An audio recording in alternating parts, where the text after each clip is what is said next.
समंदर की तूफानी लहरें कराची के 2 नौजवानों को निगल गईं। एक नौजवान को शहरियों ने अपनी मदद आप के तहत बचा लिया। जाबाहक होने वाले और जिंदा बच जाने वाले नौजवानों का ताल्लुक बल्दिया टाउन के इलाके सईदाबाद से बताया गया है।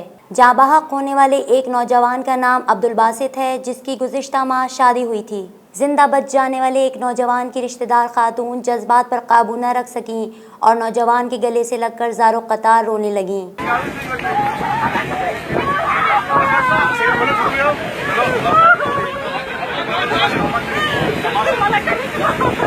तमाम अफराद अपने ख़ानदान के हमरा हॉक्स बे के इलाके टर्टल बीच पर पिकनिक मनाने आए थे। इसी दौरान समंदर की लहरों ने तूफ़ानी शक्ल इख्तियार कर ली, जो कई अफराद को बहाकर गहरे पानी में ले गईं। तूफ़ानी लहरों से साहिल पर बने हुए हट भी तबाह हो गए। एक गाड़ी भी रेत में फंस गई।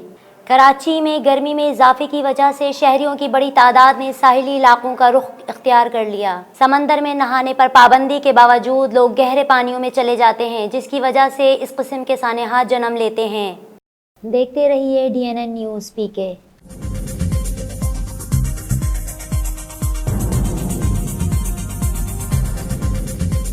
न्यूज़ से अपडेट रहने के लिए हमारे चैनल को सब्सक्राइब करें और बेल आइकन पर क्लिक करें।